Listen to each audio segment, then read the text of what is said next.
So, today is Cascade Day. It's 10/25. That's the anniversary of the big Homestuck Flash that everyone loves. Let's be honest, it's the best fucking part of the comic. Everyone loves Cascade, and because everyone loves Cascade, this is when I do my biannual Homestuck video. In the fall, I do my analysis of characters from the comic. And encounter rate increase. That's great. I want that encounter rate increase so much. So yeah, I had another Homestuck video come out today. The Joke of Jake English is what this one is called. And anyway, Scyther. But I need a metal coat. Scyther gets named. Well, what will it be named? Tic-Tactical? That's neat. So basically, at this point in the game, I have like 11 encounters ready before I have to fight.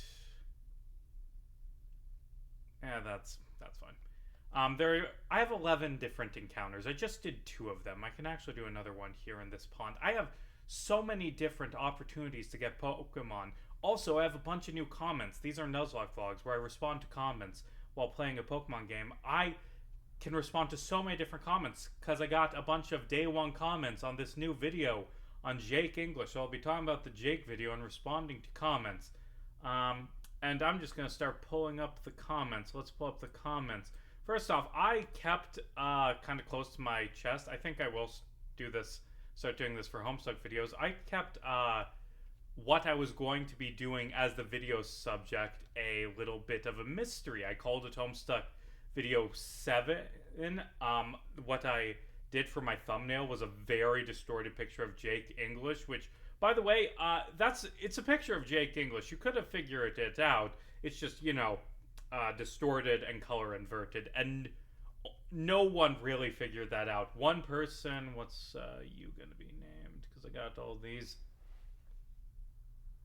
Eric Baza? Okay. Like, no one, figured it out fully. One commenter was like, maybe you're doing Jake or Jane, but they didn't figure it out from the image. And I got all sorts of people, trying to guess what my next video would be and commenting while it wasn't out yet with their predictions. And so many of them were wrong. But I do especially like, because I singled it out as a comment to do, this one from Other Lego. Okay, I think this essay is going to be about one of the trolls. Nope. And my initial guess was Karkat or Kanaya. Maybe. I should do the 2 of them sometime, or one or the other. But then I started looking for clues you were talking about, and now I think it's going to be an Eridan video, because I know you like him. By the way, it'll be an Eridan video, because I know you like Eridan. I don't like Eridan. I think he's a well-written character. I think Eridan's the biggest vassal on the fucking planet. I don't like Eridan. What? But anyway, I had a community poll tab about the channel Wizards with Guns, because they gave me a shout-out in one of their videos after I did an analysis of theirs, and they're like, oh my god, this was a hint. Yes! And also commenting, or maybe it's Nepeta, it's poor evidence, but the time in the same post was 6, which is 33, which is a Nepeta typing quirk, and I feel so dumb if I didn't point it out, and that was the correct answer. And yeah, I'm not that clever. You went full off the rails, Other Lego. And you thought it was Karkat banging his head. Nope, that was Jake. But you tried, and I appreciate it. But anyway, speaking of Erican, Tic-Tactical, who, by the way, Tic-Tactical was one of the people who, I wrote him down, like all the people who commented when I watched the instant premiere. Like, there was a ton of comments from Holiday Girl, Red Ray's Garden, and Tic-Tactical 3030. Also comics from Excel True, No TP, Claire Samuels VA, Chris Gam, Sunfair Jr., and Cincadus. Like, bunch of good comments from Tic-Tactical. I said this in the live chat. I would love Eridan or Mina next. I should do Mina, but that would mean playing Mina Quest. Eridan is so wasted in the fact that he's a potential man with all the right pieces for an amazing, compelling, and well-written character arc, but Hussey just didn't bother with any of that and killed him off before he could get any growth. I think it would be really interesting to see you analyze what could have been, and also a pseudo rewrite. And yeah, just maybe, well, This person, Sappy Saps, are saying Eridan Potential Man, and then Eric Baza, who I took a name from. There are also several aspects of Eridan, and what he does goes ignored both by the community and later by the narrative, and I'll talk about this. Eridan's land is full of angels, world-destroying entities. Yeah, that's a good point. Um, his first pesterogs is with Fefri, who calls him out on everything he does, being contrarian to what he says and believes. His best friends are little land dwellers, and his best confidants are the ones using Greytex and the recluse living in the desert. Yeah, that's kind of interesting that Eridan's a bit of a hypocrite who doesn't believe it. He hits on the Pedalair one, although I'll talk about it in a sec. He lives on land more than the sea, doesn't even want to swim. This is supposed to reference how Aquarius is wind leaning, not water. The other winds are Gemini and Libra. Kronos is also just a joke. All the dance sisters, but Mina and RNA are jokes, to be fair. But his land was of rust and war. Wait, hold on. Does Kronos have an official land? I thought none of them had official land names, and the only real hint was that Demera's appeared to be reused assets from Quartz and Music. Anyway, rust and war, military history. Emperors are basically rejected. Is that supposed to be theater or tether kids? So everything is staged for them in life. So I'm just going to ramble for a bit on Eridan, because we got all that comment on Eridan, and I got multiple people requesting, please do Eridan next. And I've been rereading Homestuck in preparation for the video that comes out in 6 months, just to remind me, get feeling for the trolls. And I do think a lot of the trolls in Homestuck, a lot of them don't have much screen time and are sort of shaped by like the fandoms writing about them and fanfics and shit like that. And Eridan is perhaps the worst about it. Yeah, but Eridan, I have a very different view of Eridan after having reread the comic, and it's like, oh, Eridan's even fucking more of an asshole than I remembered him being. This guy's just the fucking worst. God, Eridan sucks, is how I remember Eridan after having reread the comic. He's such an asshole. He's the biggest douchebag on the planet, except also Equius and Caliborn are fighting him very hard for that title. But Eridan is such an asshole. He's such a loser. You say one of his first pestalogs is with Fefri, and she's calling him a hypocrite and an asshole, and that's like, that's wasted potential. No, that's very intentional, and that goes into Eridan's arc. Eridan's arc is that he's an asshole incel who treats everyone like shit. That is Eridan Ampora's arc. And like, all the things are, well, this could have been interesting. Yeah, that is part of that arc. Like, wow, his land is full of angels, which are these terrifying nightmare monsters. And well, Eridan does got some thoughts and stuff about angels, where he sees Jack as one of these angels, and after Jack commits mass murder and kills everyone, he's like, I must serve Jack because I am too scared to do nothing else. Like, Eridan, like, angels being these things from Troll Legends, that is brought up. That is part of Eridan as a character. It's just not part of Eridan becoming a nice guy. It's part of Eridan being just awful and the worst, you know? It's what leads to his duel with Solix and everything going off the rails is Eridan wants to leave to go join the bad guy because of Troll Legends of Angels. And like his first conversation with Fefri, where he's being like a hypocrite and she's calling him out, Fefri calls out Eridan a lot on his behavior and eventually breaks up with him. And that causes this fucking downward spiral for Eridan, where it just becomes the biggest asshole on the planet. He just goes off the rails because he gets dumped. You mentioned, like, well, Eridan is friends with Karkat. He's not friends with Karkat, by the way. Like, Karkat's a confidant, as in, like, the scene with Karkat, I don't actually remember if he ever hits on Nepeta, but that was a thing he would do. Like, the scene with Karkat is Eridan, like, right after Karkat watched him murdering, Karkat gets in a time... Right after Karkat watched him kill a bunch of Karkat's friends, Karkat gets into a time travel argument with Eridan and is like, you're the biggest asshole on the planet, I hate you. And Eridan is fucking Eridan, and he's like, oh, are you hitting on me? That's cool, I'm into this. Like, Eridan's whole thing is that he wants someone to love him. He wants to be, like, in romance. He's obsessed with having someone care him. And at the start, he's like, oh, Fefri's my soulmate. I love Fefri. I want to be with Fefri, and then Fefri dumps him because he's a fucking asshole, but he doesn't learn, oh, I got dumped because I'm an asshole. He goes and he becomes this fucking angry incel and just makes things worse and gets worse and worse until he fucking murders Fefri out of spite. Like, Emily, she lunges at him, but he murders Fefri because he's angry that she dumped him. Like, Eridan Ampora is just an angry racist incel. And he's too stupid to realize, like, oh, my problems are because I'm a bad person. He doesn't want to grow. He doesn't want to be a better person. And I think this is probably going to be the one that ends up on the team. So, Pac-Man, you're lucky.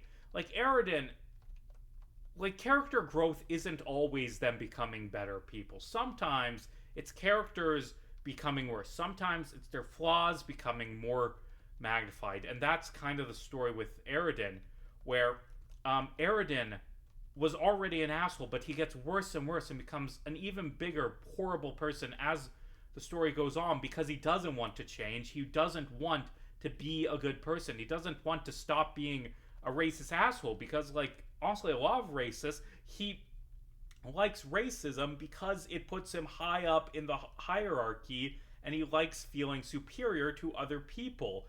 And, like, what do you get? Chlorophyll, that's fun. That's not great, but also what am I going to say? A Slacking without Truant is really good. So you are going to be the new team member, Pac-Man, and I'm going to train you up, and you're going to kill everything. Where is that lucky egg I found? I do think Eridan is a really well-written character. I used to kind of be ambivalent, but after rereading it, I like Eridan as a character because, God, he's just so pathetic and awful. He's such a piece of shit. He's a fascinatingly horrible character. And I'm fine with him being a bad person who's an antagonist. I don't think every character needs to become a better person. Well, that lasted long. Pursuit, right. Murkrow gets Pursuit. I forgot the Murkrow gets Pursuit. So, I'm going to take my lucky egg back. Now, let's do the comment from, and this is actually about the Jake video and stuff I should do next. Where's the comments? Pac-Man, before dying, said, it's interesting to me on the reread that the rapey connotations of Jake's relationship with others as parent, straight from his introduction, like the description of, technically that's not his introduction, that's in the later in the same act. The description of the battle robot describes its easy mode in terms that imply that Dirk programmed it to flirt with Jake as cool as Synchronize is, and much of how it gets blamed for it, it pretty much matches Dirk's manipulative personality. I'm trying to play the game on one monitor and look at the other to read comments is why this is happening.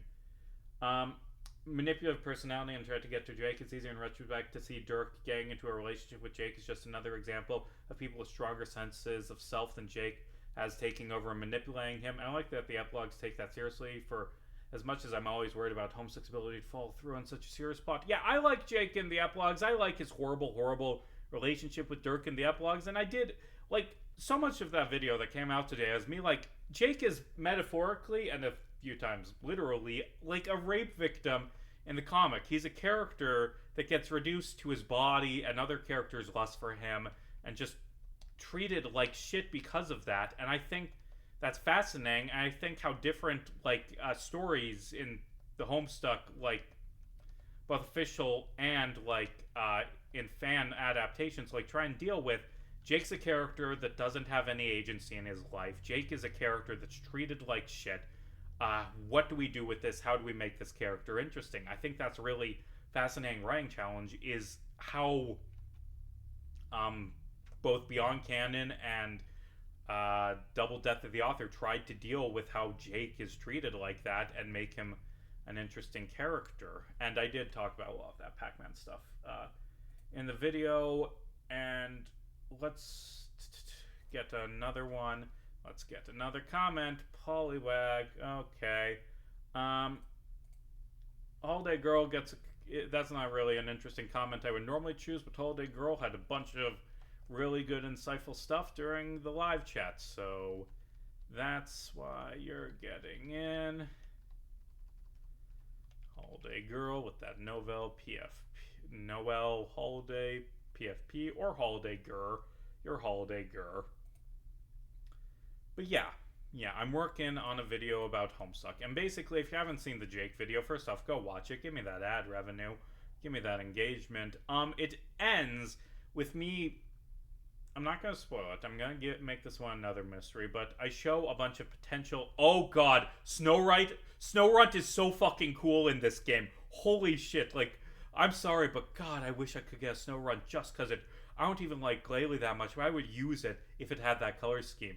But anyway, the next video, I'm not going to announce. I know what it's going to be, but I showed a bunch of potential options at the end of my most recent, like at the end of the Jake video.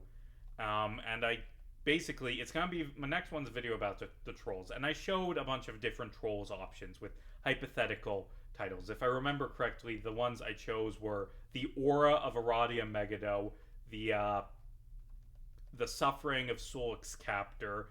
I'm skipping Tavros. I'm not doing a fucking Tavros. I don't like Tavros. I think Tavros is my least favorite troll. I don't want to do a Tavros video. The Suffering of Solix Captor. The Neglect of Nepeta Lejon. Not doing a Karkat one because I don't feel like doing a Karkat one. Even though Karkat's a great character, it would just be... Are you kidding me? My bag is full. I've got too many awesome items. Throw something out. Throw something out. Throw something out. I need something cheap to throw out. I'll go sell some of this shit when I get back to town. Let's toss the Pokédoll. Wait, don't I already have super repels? Like, that should have just been added to the stack. But what was I gonna say? Don't think I'm gonna do a Karkat or Kanaya one yet, although they're good characters I'll probably make videos on eventually. I'm just not feeling it. It's not my idea. Let's see, what else? Let's see. Already did Terezi. Vriska, I'm scared to make a video on because Vriska is just such a complex character, and also I've talked a lot about Vriska in the past. The Emptiness of Equius Zahak. What did I say? Not doing a Gamzee one because Gamzee's barely a fucking character. Like, well, he's not. He's a character, but you know what I mean. How Gamzee, well, he's this mute minion of the bad guy who goes around making things worse and killing people. I think Gamzee as an actual character is kind of like flat, but Gamzee as a dangerous, terrifying, you gotta be kidding me. Gamzee as a terrifying, dangerous antagonist is actually kind of really interesting. But anyway, and then the evil of Eridan Ampora and the frivolousness of Pfeffery Pikesies. And like, I gave those options, and you'll find out which of those are real things that I plan to make, and which I was trolling you with. But I am thinking of another video essay on one of the trolls, which I'm doing in the spring. And that's why I've been rereading the comics, so I'm familiar with how the troll plotline works. And like,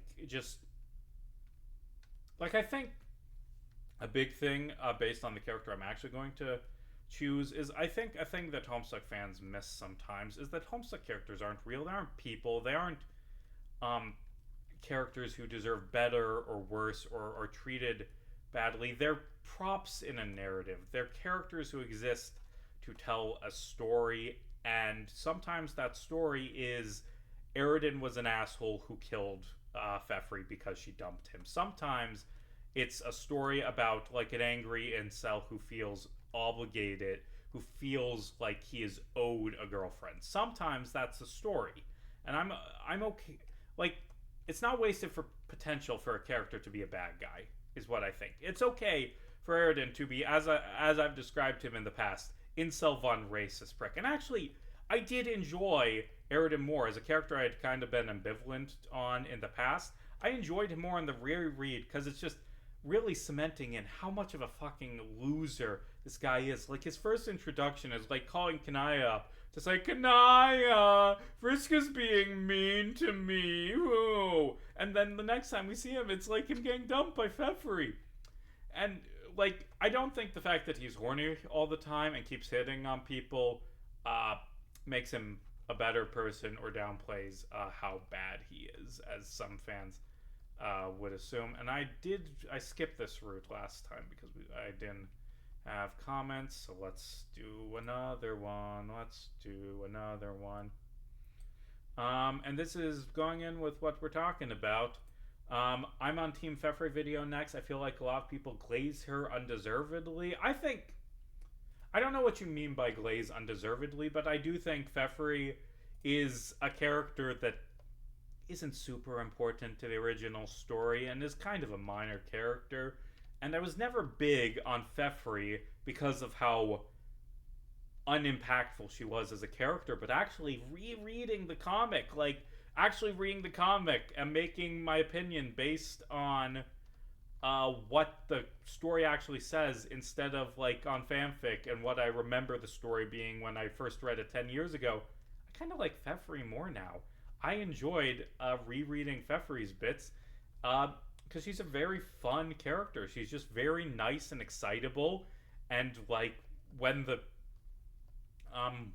trolls like discover the B1 universe, like she's like, ooh, let's be nice to them and be friends and not be mean to them. And like, that's not a super complex characterization. It's not like super three-dimensional, but she's fun. And like Fefre's big impact, her best moment in the story is her creating the afterlife, but also how she introduces this by scaring the shit out of Jane with this seizure-inducing nightmare horror terror animation where she's just smiling and then she reveals that she's dead. Like, that's actually a good scene. That's one good scene with Fefre. She's still a pretty minor character who dies early, but I actually didn't mind Fefre in that scene. Let's kill these bikers, and I think I will be... I got a few more comments lined up. Why not? And then I gotta figure out which I want on my team. I'm really disappointed they lost that slacking, like, as soon as I got it to fucking Pursuit. But that's how Nuzlocke goes sometimes. That's how it go. And I know I didn't do this route last time.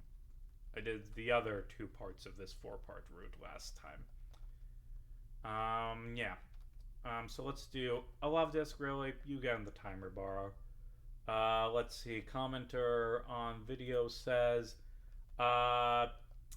you can't say the aura of Aradia Megado and expect me to accept that's not the next video. Well, I'm not gonna say what it is, but I will say Aradia's got some fucking aura. Aradia's like the coolest character in the fucking comic. I adore Aradia. I love her regaining her emotions, and then like you'd expect her to still be like this depressed goth girl like Ghost even when she comes back, or her to be traumatized. But no, like when Aradia comes back, I just love as a writing decision that as soon as Aradia comes back to life and can feel emotions again, the main emotion she feels is joy and love at being alive and experiencing things. Even the creepy, weird stuff, or the corpse party. Aradia loves being alive. She has this awesome aura. She's cool as shit. And I just like that after struggling to regain her, I was going to say humanity, but I guess trollamity. Like that when Aradia comes back to life, she just becomes this cool person who's always happy all the time and just loves everything. Aradia is great. Like Corpse Party, I need to reread Corpse Party because I've been doing from the website. I've been reading at work on my work computer where I'm supposed to be working. And I've been reading on my work computer as I've been supposed to be working.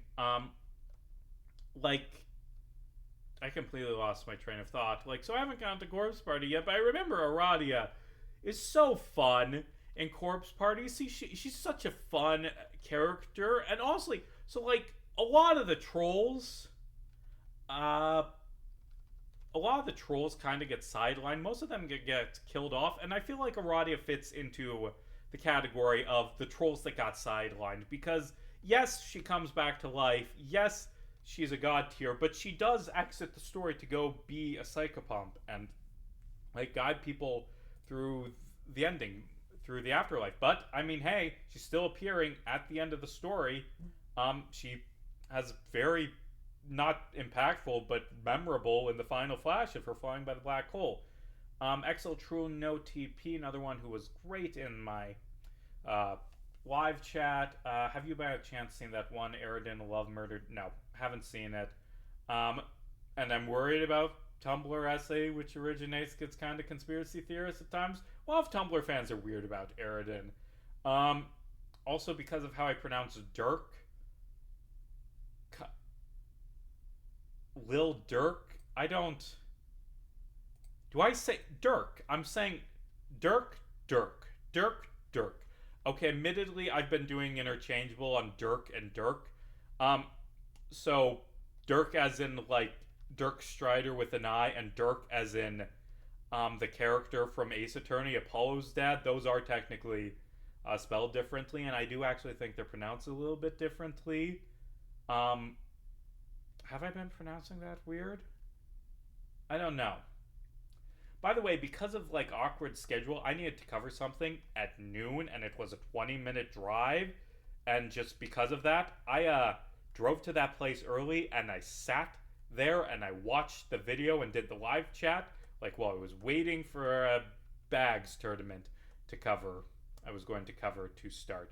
Yeah, that's what I spent my morning, is sitting on some bleachers waiting for a thing that won't start for an hour to start while I watch the video, because I wanted to be there for the live chat, because I really enjoy live chats. I hate them as a viewer of other people on YouTube. I hate when people do live chats. I just want to watch the fucking video when it comes out. But so much fun as a creator having people there, and it was very nice having people be in there today. I would like to note that, like, when we get the moment where it's revealed this is about Jake English, I dropped from 24 viewers to 8 almost immediately when they saw it was about Jake English, because everyone fucking hates Jake English, but it almost immediately rebounded. By the end, I had like 45 different people watching through most of it.